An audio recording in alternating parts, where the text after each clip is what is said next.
Rieccoci a Primo Inter Pares, appuntamento del mercoledì, gruppo TV7, e come di consueto siamo in diretta sulla pagina Facebook, ogni volta ci facciamo un'autopubblicità, ospite lo ringraziamo, ogni 3 settimane viene a trovarci il sindaco di Padova Sergio Giordani per raccontare quello che succede, anzi devo cogliere l'occasione, sindaco, per ricordare, l'ultima volta è venuto, abbiamo ricevuto telefonate e c'è stato un consenso davvero, anche se sono delle domande perché poi ognuno cerca di sistemare il proprio orticello, il problemino che ha di qua, però tutti vorrebbero intervenire durante la trasmissione perché lei lo ha visto anche senza pubblicizzare la diretta, nelle telefonate intendo quello, ovviamente tutti vorrebbero sentire il sindaco cosa ci racconta, cosa vuole, cosa non vuole, e quindi davvero è una cosa molto importante. Senta, per quanto riguarda la sicurezza, è una città che per merito, colpa del Covid, è diminuita, anche se ci sono sempre,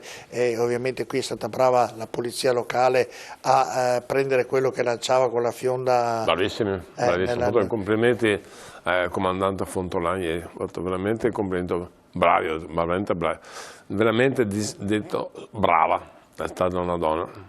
Sempre meglio gli uomini, ci stanno dando.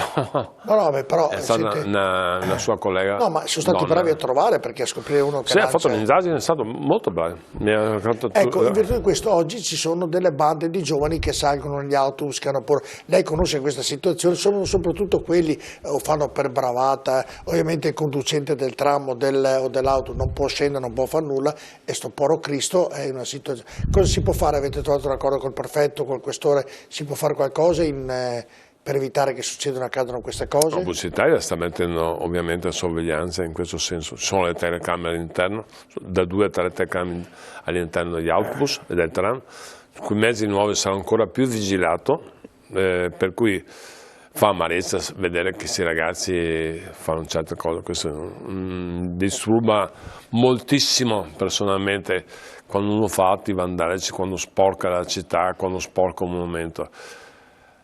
Non c'è giustificazione, che tenga. Diciamo che anche ultimamente in rapporto con la questura abbiamo fatto sì che quando beccano un ragazzino che va a sporcare la città, in maniera molto democratica lo facciamo lavorare perché ripaghi i danni che ha fatto con l'assenso alle famiglie. Ecco, è una cosa che secondo me stiamo collaborando con la questura perché questo avvenga. Secondo me è anche fa sì che il ragazzo capisca che non si fanno certe cose, non ha senso porcare. Io proprio non imporrei che non si può, però. No, ci vuole assenso alla famiglia. E se c'è l'assenso alla famiglia, con quest'ora stiamo lavorando oppure paga, insomma, o paga o sistema. Io preferisco che lavori per la comunità. È diventato molto, molto democratico. Senti, un'altra cosa che le voglio chiedere, che siamo in chiusura, mobile, le biciclette, chiamiamole, quelle che delle volte è una curiosità mia che le faccio questa domanda, vengono mai verificate quante sono, quante ne sono, se qualcuno l'hanno buttata nel canale, è sparita, e se l'avete fatto, com'è la situazione? Ottimale, ci hanno fatto i complimenti da 2 volte la società che gestisce Padovani, eccezionale sotto l'aspetto sociale.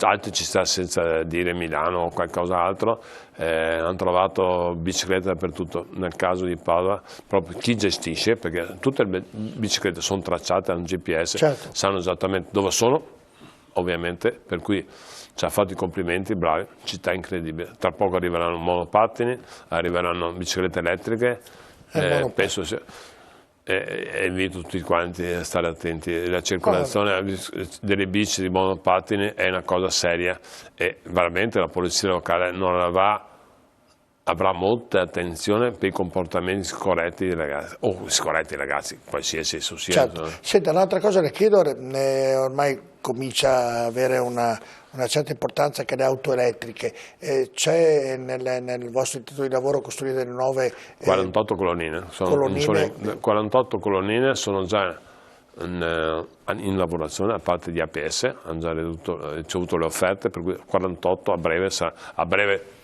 non è domani, a breve sono 6 mesi, 7 mesi, ok?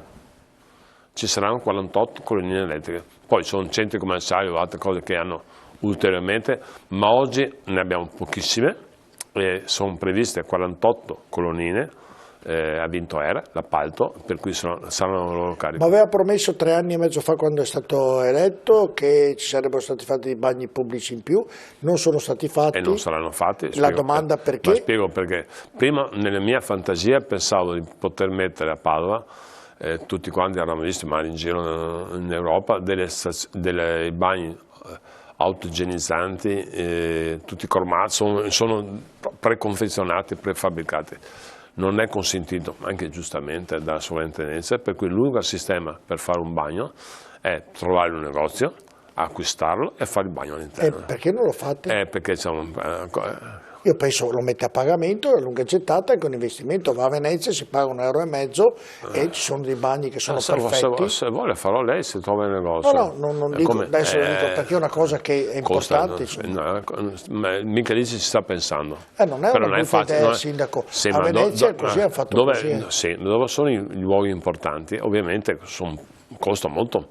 È difficile dire prendo 500.000 euro per comprare un punto vendita, per comprarlo e dopo farci un bagno. Non è che sia molto facile. Con i bisogni che abbiamo sul sociale, spendere $500.000 per fare il bagno piuttosto che fare qualche altro servizio. Sindaco, però quel $500.000 è che poi ci vada a coprire spese, facendolo pagare. Io devo mettere, l'amministrazione pubblica, essendo io assessore al bilancio, ho delle priorità.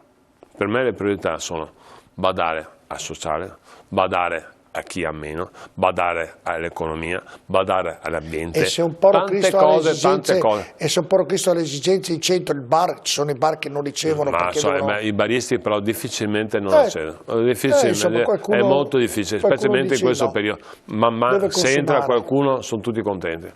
Però anche questo cerchiamo di farlo, però ripeto, nel piano delle priorità o altre cose. Sindaco, sembra una baggianata, però è di un'importanza, perché lo fanno in tutte le città mondiali, europee, città anche nostrane, lo fanno tutti, quindi non è una Ognuno, quando c'è un bilancio, e il Comune di Padova ha un buon bilancio, ripeto, è sano, ma no adesso, anche prima era sano, che non voglio fare discorsi. È un bilancio da 520 milioni circa, cioè non è piccolo, non è grande, è abbastanza capiente. È una lista di richieste, ovviamente a tutti gli assessorati, che vuol dire cittadini, che non bacia piede, la fognatura, il sociale. Tutti i lavori, certo. Ma tutti i lavori che magari costano tantissimo, illuminazione. Noi non stiamo ancora facendo quello che abbiamo promesso, l'illuminazione pubblica della città. Abbiamo fatto una parte, la cella, dobbiamo completarla. E Padova, sono convinto e voglio che entro il fine mandato sia illuminata al 75% a LED. Bisogna che sia illuminata. Ho delle difficoltà operative, ma le risolvo. Non mollo, sono un testone per cui. E questa è una cosa importante, illuminare la città, illuminare tutti i monumenti, illuminare in maniera importante. Sono tantissime cose, sistemare la torre anziani. Io un elenco che non finisce più. Ci vuole tempo, soldi, volontà, assessori che ce li ho, funzionari, ho tutto. Un po' alla volta. Un po' alla volta avrà fatto. Siamo arrivati alla conclusione. Mi piace un mondo quello che faccio. Sì, ma per quello che sarà ricandidato. No, questa è un'altra cosa.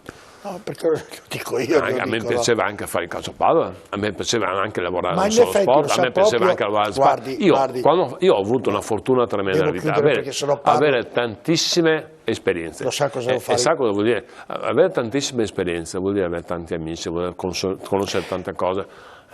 Sa cosa devo fare? Mi diverto. Sindaco, le chiedo scusa io. Devo chiudere perché, visto l'orario tardo, visto anche... non sono? No, che sono molto sveglio, e visto anche il rapporto che ho con lei, mi verrebbe da dire molte cose che nella sua storia ha fatto, dall'Interporto al Calciopadova, che poi lei diceva sempre no, poi ha continuato. Quella volta che ha smesso col Calciopadova ha sempre detto mi taglierei un pezzo di dito pur di ritornarci, quindi conosco bene le sue storie e quindi so che rifarà il sindaco, cioè quantomeno le chiedo Venia, si ricandiderà, dopodiché se vincerà è un'altra cosa, però sono convinto, sono sicuro.